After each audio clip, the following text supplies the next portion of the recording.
boy, do I have a story for you today. First of all, hello, hi, welcome back. You read the title. You know what we're about to get into today. I finally feel ready enough to talk about this. This is not my first attempt at filming this video. I filmed this, I think like 7 weeks postpartum, maybe 6. Honestly, I do not remember that whole time frame. Big blur. I also did just spray my sweatshirt with this stain spray. This shit's good. I did have a hard time filming that video. Me trying to edit that video was even harder. My baby is 4 months old now, so I'm a little bit more like removed from the situation. I definitely still have a lot of trauma and feelings regarding my birth. I'm a first-time mom. My entire life, the whole concept of birth scared the shit out of me. I cannot tell you how many nights I cried myself to sleep while I was pregnant, or I quite literally just didn't sleep due to how scared I was to give birth. I was way more afraid of birth than becoming a mom. I knew that I would figure out the mom thing. I don't know, maybe if my pregnancy went better, if I would have been like less nervous about birth. I truly feel like I was in fight or flight mode for probably like the last 6 months of my pregnancy, and then at least the first 2 months after I had him. I want to say I'm not sharing this to scare anybody. Before I gave birth, I was watching so many birth stories. I feel like the majority of them were just pretty average, like normal, I guess you could say, birth stories. I know there's that saying that people usually don't share something unless it's really good or really bad. I am not gonna sit here and claim that I had the absolute worst birth experience possible, but it wasn't great. And anytime anybody asked me what my birth plan was, my response was, my birth plan is to give birth. I don't have a plan. I feel like I would have probably had that mindset going into it regardless of how my pregnancy went, but definitely because of how the last, especially couple months of my pregnancy went, I had no control over anything. Every single day I was being told different things. I was being pushed around to different places, different doctors. It was a lot, but I am sitting here today. I made it through and I got a beautiful little boy out of it. Even though this story is not about to be like the easiest, breeziest birth story you've ever heard, I still want to share it because if I got through that, you can too. I don't have a high pain tolerance. I'm a pussy.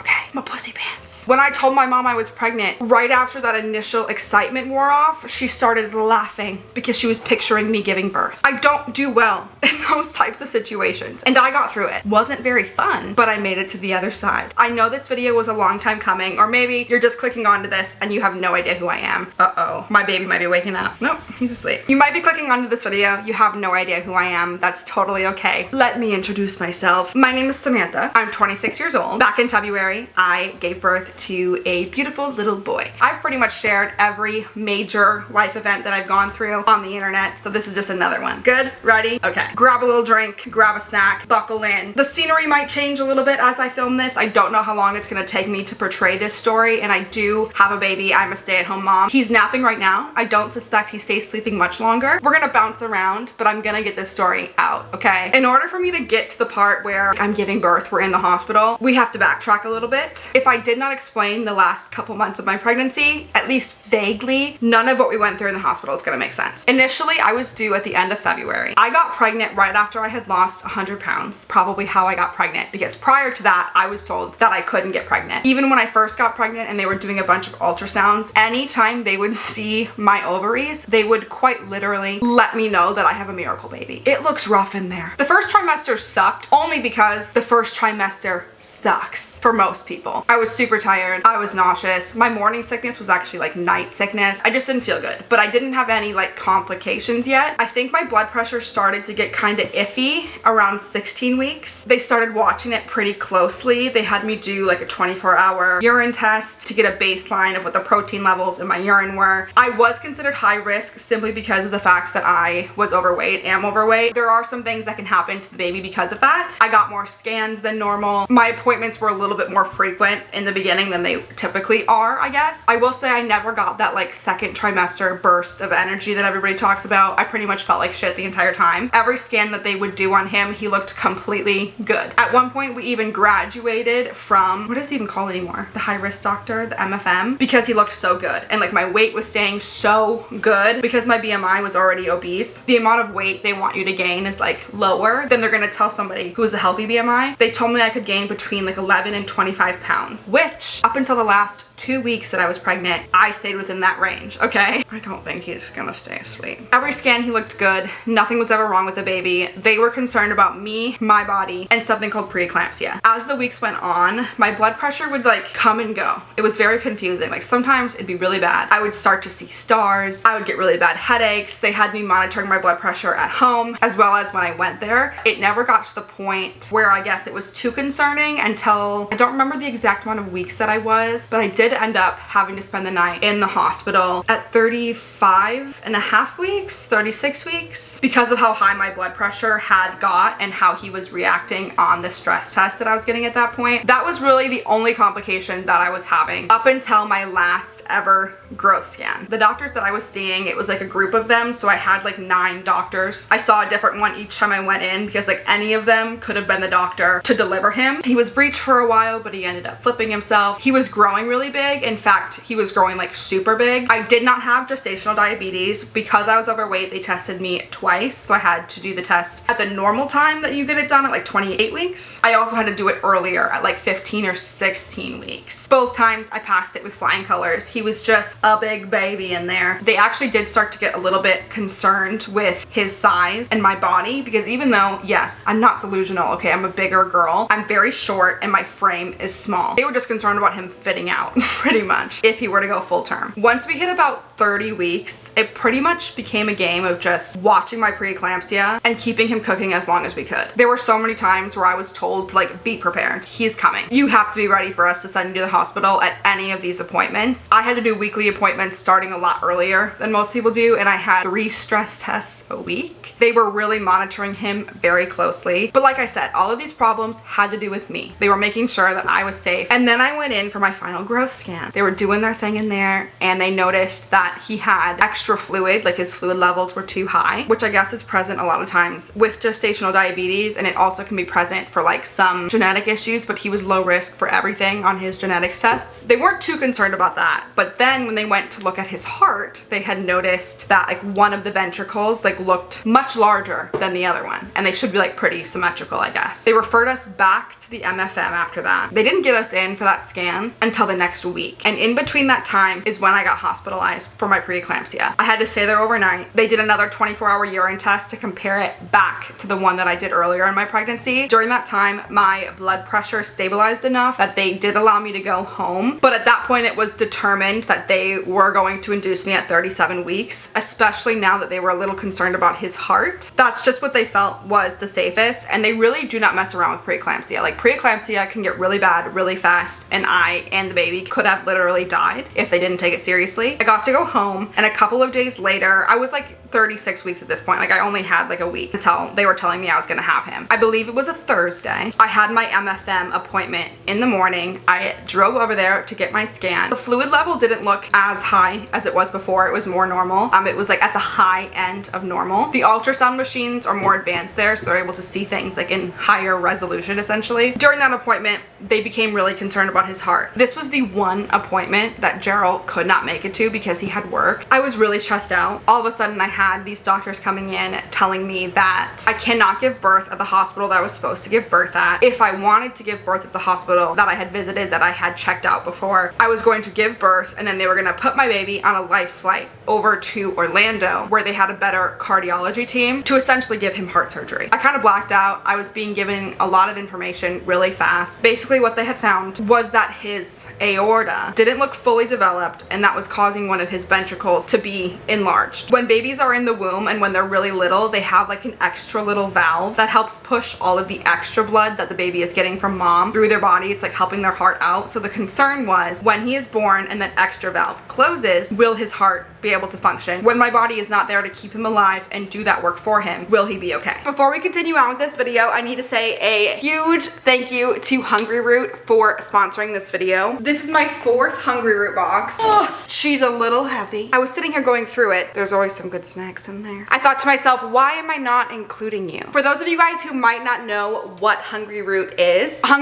quite literally the easiest way to eat healthy. Think of them as like your personal shopper meets nutritionist, all wrapped into one. Hungry Root takes care of your weekly meal planning as well as your grocery shopping, which you don't gotta tell me twice. If there is something I can do that makes it so I don't have to enter a grocery store, I'm gonna do it. But what makes this special is the groceries that they are providing you with are healthy. With the stuff they send you, they give you delicious recipes that are tailored to your taste. So you can kind of tell them what you like. They take into account your nutrition preferences and your overall health goals. And it's not just one meal. It's breakfast, it's snacks, it's dinner, it's lunch, it's everything. Having a baby, and especially now that Gerald has gone back to work, I really do want to start making more of my meals at home again. We were just eating out way too much. That's normal when you have a new baby, I feel like, but now he's almost 4 months old. I need to get back in the kitchen. But because I have a new baby and I am still adjusting to this new season of life, I really need convenience. It's really hectic and it's really busy around here. For the last month, Hungry Root has made it so easy for me to have meals. You get this sheet. It has all of the recipes for the ingredients that are in your box. You know what to do with everything that they sent you. If I don't have time to whip up a whole gourmet meal right from my noggin, that's okay. I do not have to think that hard. They've done the thinking for me. This week we have seared steak plus easy cleanup garlicky potatoes, Mediterranean mashup chicken chimichangas, that sounds really good, pesto cheese ravioli with bruschetta chicken, Korean barbecue chicken and grains, honey mustard chicken pretzel sandwich, and berry yogurt with granola. It's also fun because so many of these meals I would never come up with like on my own. Like I would never think to make them. Just in the past few weeks, I've been introduced to so many foods that I had never tried before. They have over 15,000 recipes shipped out each week. I promise you there is something for every taste, every nutrition goal. They have something for everybody. Honestly, the biggest reason that I tend to eat out or order, even when I don't want to, is simply because it's less stressful and it's quicker. Hungry Root makes it so I can make the better choice while also not having stress involved with it. They also include snacks. Pretzel burger buns, that looks fantastic. Turkey jerky, snappy sweet bread and butter pickles. I'm a pickle girl. Garlic and herb seasoning. It's the ingredients that you need for the meals that they have on the sheet. This granola is so good. Purely Elizabeth granola. They even give you a bottle of honey mustard. These snacks did not survive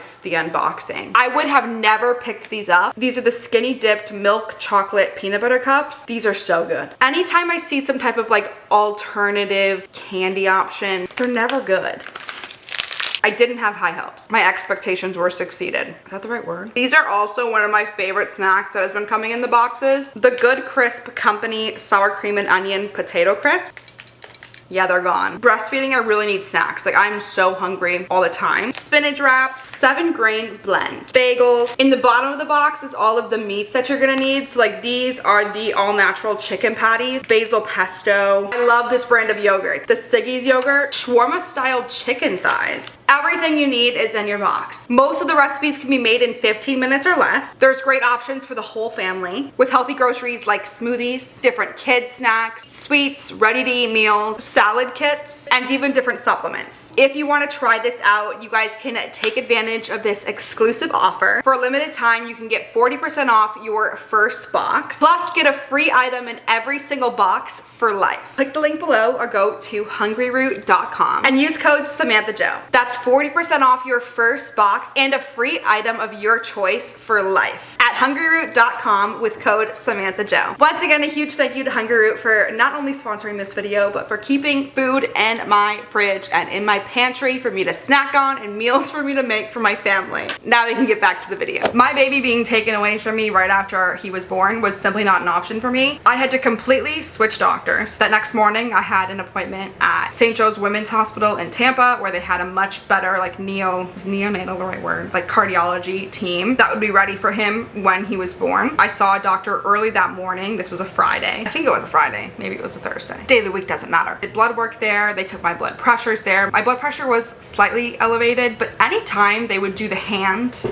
blood pressures, it would be so much worse than if they would just use a machine. And they did a cervical check. People always say cervical checks suck. Honestly, that just differs from person to person. I couldn't feel anything. Anytime they were doing cervical checks, they'd be like, I'm sorry, this is gonna be so uncomfortable. It didn't hurt for me whatsoever. I don't know if it's the way my cervix is sitting or the way my uterus sits. I don't know. It doesn't hurt me. I had to have this appointment because initially they were going to induce me the following Monday because that would have been me hitting 37 weeks. They wanted it to be on a Monday. That way he'd be born during the week. The cardiology team would be like in the hospital. It wouldn't be people on call. We went to that appointment. Gerald's parents were actually in town helping us like prepare some things in the house. They were great. My mom's flight was on Saturday. That way she'd be here for Monday for me to get induced. We got the induction put on the schedule. We went and got breakfast. And then I got a little phone call from the hospital essentially saying, hi, you gotta come in here like right now. Your blood tests did not look good. Like your numbers are really bad. We have to induce you right now. I said, can I make a phone call really quick? They said, sure. We'll call you back in 30 minutes. I said, okay. I called Mama Kelly. I said, girl, you have to get on a plane right now. Right now. That flight has to get changed. I need you in the room with me. I know some people want to be alone. I needed my mom. My mom is hopping on a flight. They call me back. I kind of asked him how much time like we have, and he asked me how I was feeling, if I was having any symptoms. I said, no, I feel fine. And he told us we could come in that night at 10 p.m. to start the induction process because I was gonna need to get like some cervical thinning medication and all this stuff, whatever. I had my last meal. I had some chicken wings. We got the stroller set up. We got everything ready. I had packed my bags, but there was like some last couple things that I needed to throw in there. We headed over to the hospital at 10 p.m., got checked in. Mind you, I do not know these doctors. I do not know this hospital. They don't know me. They're trying to get my information from the other hospital. It was a mess, honestly. They bring me and Gerald to the room that we're gonna be in and pretty much let me know that I could be here for a couple days because I'm a first-time mom. Ideally, I wanted to have a vaginal birth. Spoiler alert! He didn't come out my coochie. I tried though. I really tried. The first room they tried to put us in, 0 windows. 0 mother trucking windows. I don't do confrontation, nor do I know how to stand up for myself or ask for things. The nurse told me to like get undressed, wipe myself down with these wipes, put the gown on or put the gown that I brought with me on, and she'd come back to like get my IV set up and to start me on this cervical medication. She left the room and I looked at Gerald. Oh, are you awake? I must have looked absolutely terrified because immediately he was like, what's wrong? I told him that I don't think I can be in a room without windows. Like I'm going to get so depressed. And so he went out and asked if they could move me to a different room. The delivery rooms at this hospital sucked. I'm not gonna lie. Absolutely no comfy seating for anyone that's gonna be in the room with you. At the other hospital that I was gonna be at, there was like a nice couch and a comfy recliner. No, they had a chair with 4 legs, literally. They did have a room that had like 1 little window, and anytime Gerald or my mom would come and go, they kept telling me there was a room at the end of the hall that always had the door open that was absolutely massive and beautiful, but it had a tub in it, so I'm assuming it was reserved for like people who are going for a more natural birth, and I was not. No, I wanted drugs. I did. Okay, he is awake. We're gonna transfer over into his room and I'm gonna feed him and we'll keep talking. The lighting here is not gonna be the best. Bear with me during this portion. I got switched rooms. I got my IV, I got my gown on, whatever. It's late at this point. It's probably like 11:30 p.m. The nurse comes in and she kind of starts explaining to me what they want to do. And the first thing that they told me is they wanted to start me on magnesium. Actually, right before this, she started going over my history. Hi baby. I forgot to mention that I was on blood thinners. I was giving myself a shot in my stomach every single day. My mom has something called factor 5, which essentially is just like a blood clotting disorder. When you're pregnant, you have a lot more blood in your system. You're at a lot higher risk of blood clots. They tested me to see if I had this. You have to have 2 genes in order to have it. I only had 1. I got one of the genes from my mom, didn't get it from my dad. I have no history of blood clots. My mom has had blood clots before, but never what's called unprovoked blood clots. The only blood clot she has ever had was after a surgery, which is very common. They pretty much had me on these blood thinners like just in case. It's better safe than sorry when you're pregnant. In their system, it said that I had multiple blood clots in the past. So much of the information that they had about me was inaccurate. Honestly, that was a little scary. Hi. They were trying to do all of these things to treat me while I was in labor for things that I didn't have. Thankfully, Gerald was there. My mom wasn't there yet. She was on the plane trying to get there as fast as she could. I think she got in around like midnight, but then I told her there was no place for her to sleep. I'm not gonna have this baby overnight, so she just came the next morning. Hi, you have to eat, my love. You have to eat and fill your belly. Yeah, you do. After this, we can go play. We can go play after. I was already a little concerned because like I said, so much of their information about me was not accurate. One of the things that they wanted to start me on was something called magnesium. They use magnesium, I guess, to help with preeclampsia, but they also use it to stop birth. I was a first-time mom trying to have a vaginal birth. I was 36 weeks pregnant and some change. My body was not ready to give birth. I was told on the phone call that my numbers were super bad. They drew my blood again like right away when I got there to rerun them, and the nurse that came back said that my preeclampsia numbers like weren't great, but they weren't that bad as what they were saying. Even she was like, I don't know that you need to be on this magnesium, like you are able to decline it. My friend is also a labor and delivery nurse. Bless you. Bless you. Both her and my sister have had preemie babies, like preemie. My friend's baby was born at 25 weeks and my sister's was born at 30. Hi, are you just not hungry? Or you just want to talk and hang out? I don't blame you. I don't blame you. My friend asked me what my numbers were. I told her. She pretty much agreed with this nurse that like if I don't want to start this medication, like I don't have to start it right now, I'm able to say no. He looked great on the monitors. If things were to ever go south, they could just start me on it if they absolutely had to. At that moment, I had said, if I have to get magnesium right now, I would much prefer that you just give me a C-section right now because it's going to end in a C-section. It did anyways, but I at least tried, okay? Like I would rather not put myself through all of that just to have it also end in a C-section. Because also, if you take this magnesium, you feel like absolute dog shit. So bad. It makes you feel so icky, so sick. So I said no. I also was kindly asking for them to get my records right. It didn't make me feel very good that the doctors that were going to be delivering my baby like didn't know anything about me or had wrong information about me. Ended up starting me on the like Cytotec or whatever it's called. There's a little pill that they put up your coochie, helps your cervix thin out. I think I was like 1.5 centimeters dilated, like 0% effaced when I went in there. They put one in every 4 hours. I did 4 rounds of that, including one in my lip. I had gotten to about 3 centimeters maybe. It was the next evening. We were almost 24 hours in at this point. That didn't hurt for me. I don't know if it's supposed to hurt. I didn't really notice much. My blood pressure was also super stable. The week leading up to me getting put in the hospital, my body started retaining so much fluid. At my last appointment before like shit hit the fan, I had gained 22 pounds. He was measuring almost 8 pounds when she ended up being born at 7 pounds. 4 ounces? At 37 weeks, like on the dot. I had gained over 15 pounds in a couple of days of just fluid from my preeclampsia. I understood why they were concerned. Like I was all for going in, but the second that I got there, they kept saying like, oh yeah, we totally could have waited till Monday, like your blood pressure's fine, which I was a little annoyed about because now when he was born, we were going to be having, ooh, we're pooping. Last time you pooped, it went up into your armpits. Yeah. They were gonna have to use the on-call cardiology team. It was just a mess, but here we were already in it. They were done doing the cervical medication. The next thing they were gonna do is, I believe it's called a Foley balloon. It's like a cervical sandwich. It's a little balloon that they insert right past your cervix. They blow it up. And there's another one on the other side that they blow up as well, and it just helps you dilate. Push the poop out. At the same time as they did that, they also started me on what was supposed to be the lowest dose of Pitocin that you can get. I made it very clear that I was stressed out and anxious and that I did not want to make that worse by having to be in extreme pain, so I just wanted the epidural before any Pitocin was given to me.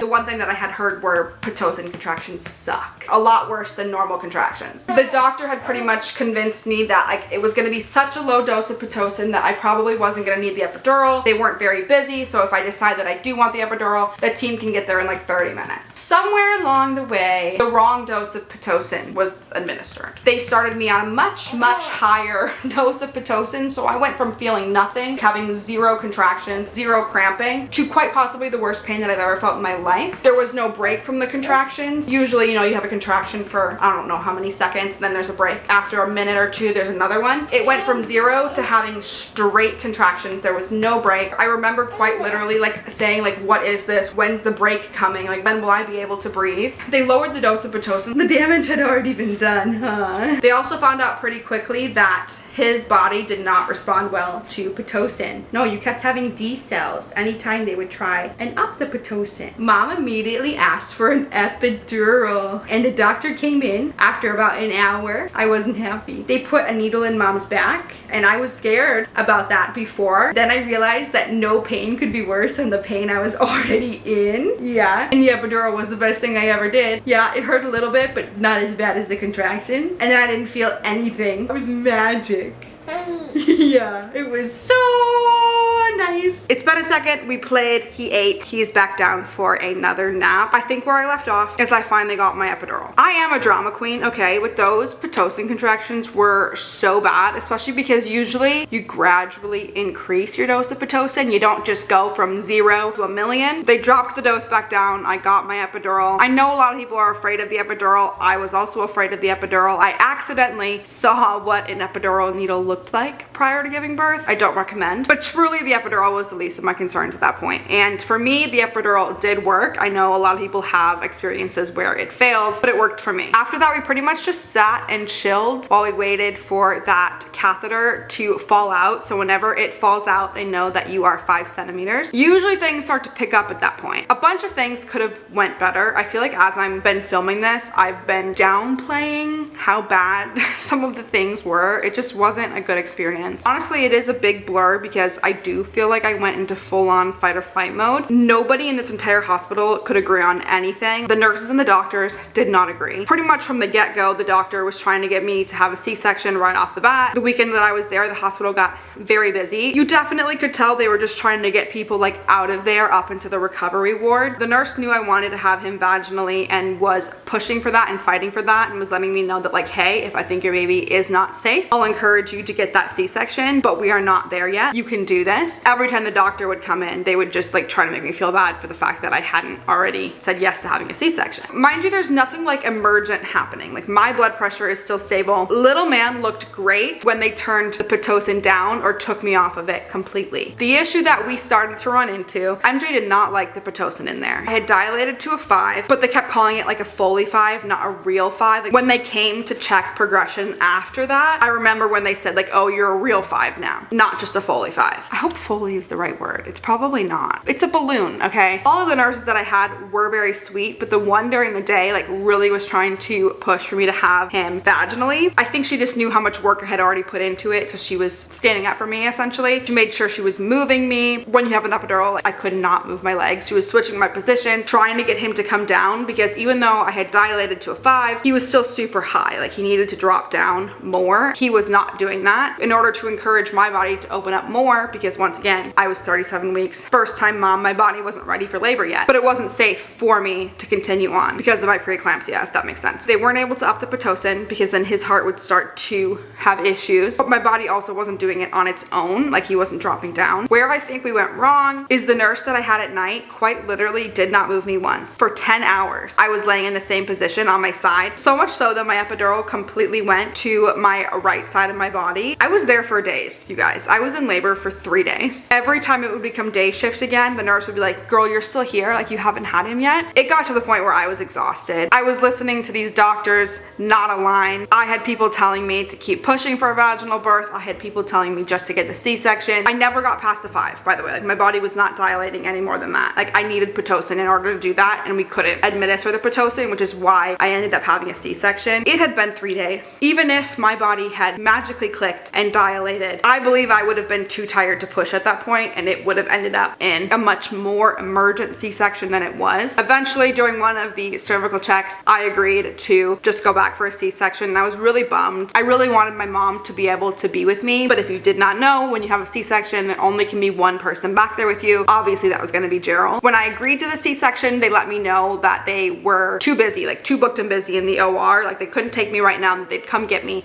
in an hour. I said, okay, sounds good. That'll give me time to like maybe take some last bump pictures to emotionally ready myself because the last week and a half has just been a lot for me mentally, and just to take a breath and realize, okay, this is happening. It's okay, just to calm myself down. Gerald had asked them if he had enough time to run to the car to grab a couple things that I wanted to have for after I was out of surgery. They told him, yes, it'll be an hour. Gerald leaves. A swarm of people enter the room, put the surgical little cap on my head. Anesthesiologist starts putting more medicine into my epidural to make me like extra numb because they're about to cut my body open. We're rolling you back. They let my mom know that she could wait in the waiting room, and they would let her know the moment that I'm out of surgery and that me and baby are okay. Gerald hadn't even made it out of the hospital yet. Like he hadn't made it even down the hall. He saw them go into the room, turned around and was like, hey, what's going on? They're like, yep, we're taking her. Mind you, they just told us they don't have enough staff to do the C-section, that they needed to wait until a different C-section ended so they would have the staff members to do mine. Don't know where that went or why the waiting went out the window, but next thing I know, I'm strapped to this table. They're prepping me for surgery. They asked me what I want to listen to. So I said Taylor Swift. It wasn't Taylor Swift though. When they finally pulled him out, it was Beautiful Things by Benson Boone. That's the song he was born to. Before Gerald came into the room, they're getting me ready on the table. The person who was going to be assisting the doctor, I shit you not, out loud says, you guys know I've never done this before, right? The doctor was walking in as the person said that, and they said, don't say that out loud. It's not like this person had never assisted in a surgery. They just had never assisted in a C-section. They quite literally just pulled random people to have enough staff to do this C-section instead of just waiting. Why? Because they needed to empty the room. I was stable, baby was stable. There was no reason for that. That statement made my anxiety get a lot worse. At the time, I wasn't able to process that it was the assistant. All I heard was somebody say, hey, you know, I've never done this before, right? As I'm about to get cut open. Didn't make me feel good. Gerald enters the room. The anesthesiologist was really great. He was very charismatic and trying to make me feel comfortable. Honestly, I was just just sitting there disassociating. They told Gerald he could not look behind the curtain. They told him we could not take videos. They would let us know if we could take a picture. And then they let me know, okay, he's here. We're gonna start surgery. Really quick, one of the other reasons I said okay to having a C-section is because they had broken my water. Like, it had been like 10 hours or so since they broke my water. And when they broke my water, he had actually like pooped in there, which is really rare for him being at the time like 36 and 6 days. Had he gone full term with that meconium in there, they can aspirate on it. I truly believe that everything happens for a reason. That fact alone makes me believe that like this was all meant to happen this way, because he could have been stillborn had he aspirated on that if it was sitting in there for 4 more weeks. Also, yes, at some point they broke my water. Okay, that's it. I don't know if it's because I had had my epidural for like 2 days at this point, or if there's a difference between an epidural and a spinal block, but I felt my C-section. When I first got in there, the anesthesiologist was trying to let me know like, hey, like sometimes pressure and pain can get mixed up. There's gonna be a lot of pressure, but it shouldn't be painful. I do not know how to explain how much it hurt. I am a very dramatic person. I wasn't making any noise. I was just sitting there like trying to make it through, like breathing. I had some tears for sure, but they were just like rolling down. Gerald had said like he wasn't sure at first because I wasn't being like outwardly dramatic, but he could see it like in my eyes that I was struggling, and he didn't know if that was me just like trying to not be dramatic, because he didn't know that it was even like a possibility that I could feel what was going on. And then he said he looked over at the anesthesiologist and saw the concern on their face. I don't know if it was based on like my heart rate or just like my body, like he could tell that I was feeling things that I shouldn't have been able to feel. They pumped so much drugs into me trying to make me comfortable. I'm not sure exactly how long it took. I know it took a lot longer than a normal C-section. I also was unaware that they like pull your organs back into place. I remember feeling them literally like pick up organs and move them, but I thought I was crazy and just like feeling things that I wasn't actually feeling them. I just thought I was. They let me know that they definitely put your organs back, rearrange them for you like they were before. I don't remember a ton because I was in a lot of pain. I do remember about halfway through, the doctor took a phone call. Something was happening in the ER. That was a really good time for the doctor to pause and take a phone call. I wish I was kidding. Eventually, they took him out. There were so many people there ready for him because they did not know if he like immediately needed to go get heart surgery. They did not bring him to me. I did not get to have like any type of skin to skin or moment with him. They checked him out really quick, wrapped him up, put him near me and Gerald for 2 seconds so we could get one picture, and then took him away to go get like an echo and like all these heart tests done. He looked really good, by the way. Like he had a really good APGAR score. It was a 9. I don't know if that's the best or if 10 is the best. I'm assuming 10 is the best. He had a 9. He was not in any type of like immediate danger. I will say not having that skin to skin like time with him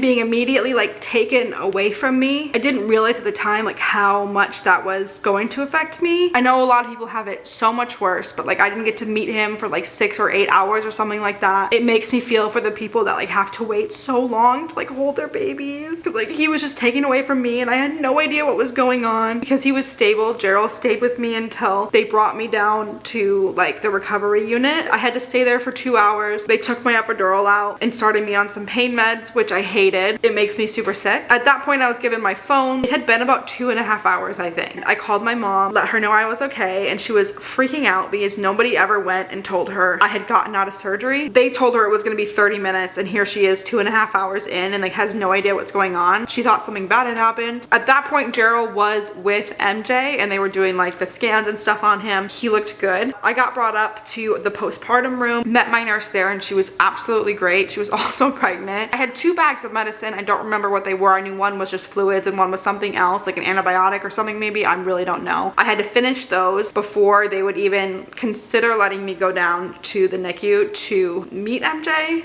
If I accepted more pain meds, I probably wouldn't like be able to like get up and walk to the wheelchair in order to go meet him. I just didn't take the pain meds because I wanted to meet him so bad.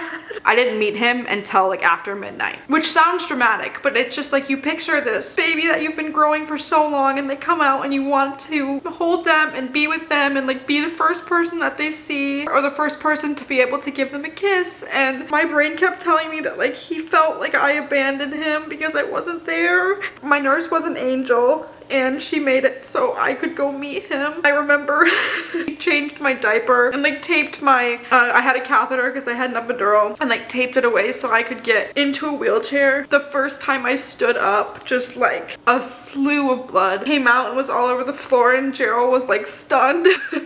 And like she was so sweet. She was just like, oh, okay, well, do it again. Clean me up or whatever. And I got to go meet him. And like he had so many little wires all over him. And just being in the NICU in general, it was just a sad place. I still didn't get to do skin to skin with him. I wasn't able to feed him because they didn't know if he needed heart surgery. They didn't actually let him eat for over a day. Like he was so sad about it. Because I had a C-section, I couldn't even like stay in the room with him. They did have a camera that we could watch him on. Like, I immediately started pumping for him. That way when he was able to eat, that he had milk. After that, it was pretty much just like me recovering in the hospital. I wasn't very concerned with me at that point. I was just scared. I didn't know what was gonna happen. Since I couldn't be there, I felt like I did not know what was going on. And Gerald was trying to be in 2 places at one time. Gerald's family did get to meet him, and my mom got to meet him. I was discharged before he was. It was just sad, like seeing how many times he was poked constantly, and he was so little. And by the time that he left the hospital, because he didn't get to eat for a whole day, he lost like a whole pound. The good news is he did not need heart surgery. When his PDA, that little extra opening, closed, his heart kept working just fine. They had us go back when he was a month old to look at his heart again. At that appointment, they found absolutely nothing wrong with his heart whatsoever. Like his aorta looked normal, the ventricle looked great. They said had he been able to make it full term, they don't know if maybe it would have looked normal by the time he was born. At the end of the day, we were both safe, and his heart is great. It's perfect. We don't have to go back until like December. We're gonna take a look at it again, like just in case. I just was really sad for a while, and I feel like it took me a long time to like come out of that fight or flight for me to realize like, okay, you just went through a lot. I had no control pretty much over anything. The trauma alone of just like feeling your C-section, like feeling a major abdominal surgery, I felt things in places that is just too hard to even like explain to you what it felt like. I also did not realize how close a C-section occurs. Like for some reason watching it in a movie, I felt like it was like super far away, but when you're getting a C-section, it's happening like right there. It's so weird. I also had a really rough recovery from my C-section. Like I was in so much pain for such a long time. Like my incision still 4 months out isn't absolutely perfectly healed, but it's so much better than it was.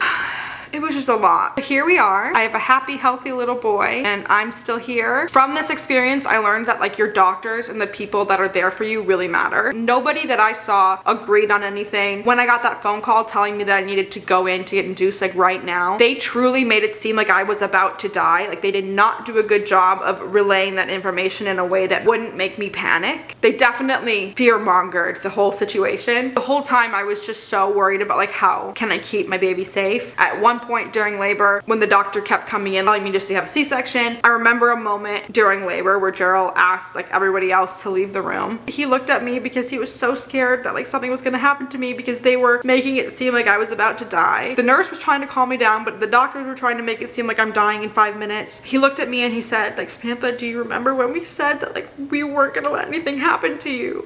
I need you to be safe. Like I need you to be here. Going into it, I really thought like, no matter what, I'm choosing me, which might sound bad. I don't want to die. And then the moment I was in it, like all I cared about was that my baby was safe. Me going in for a C-section was riskier for him because of his heart and they didn't know what was going on, but it was safer for me and my body. A lot of it is still a blur. Afterwards, coming off of that fight or flight for weeks was really hard. I felt like I missed out on so much bonding with my baby, or that maybe he didn't love me as much because I wasn't there for him when he was born. Oh my goodness, I thought I would be fine. I also had a hard time when people would ask me about it, like saying that I gave birth because I didn't feel like I did. I'm comfortable saying I gave birth now because I can confidently say what I went through with that C-section was so much worse than if he would have just came out naturally. But we're here and we're safe. I love my baby and I don't think he loves me any less because I wasn't there. It does feel like everything went wrong in my pregnancy and in my birth though. The one thing that has been going right has been breastfeeding. Anytime people have been like mad at me for sharing breastfeeding or like showing it, because I know it doesn't go well for everybody, has been hard because I feel like it's the one part that like I've been able to control and I have felt like I've done right and successfully. Kind of like the one positive and joy that I found during that time and through the process. It's helped me bond with him. Like, anytime I see a video of someone like getting their baby put on their chest, it just makes me so sad. Oh my goodness. Okay, I have to stop. I'm being a baby. I'm sure I missed so many little details. Like, I feel like I probably downplayed a lot of things. Overarchingly, that's the gist. I made it out. I'm here. Chances are your experience is not going to be like that, but even if it is, you're going to be okay. No matter how you give birth, you're a badass. I'm just grateful that me and my baby are here and that his heart is healthy. And like, everything turned out the best way that it possibly could. The process of getting here just wasn't very fun. If you've made it this far, thank you for watching this video. I am gonna go so I can stop crying before my baby wakes up from his nap. If you're scared, it's normal to be afraid, but you got this. If you have any questions, you can leave them down below. I love you guys. I'll see you very soon.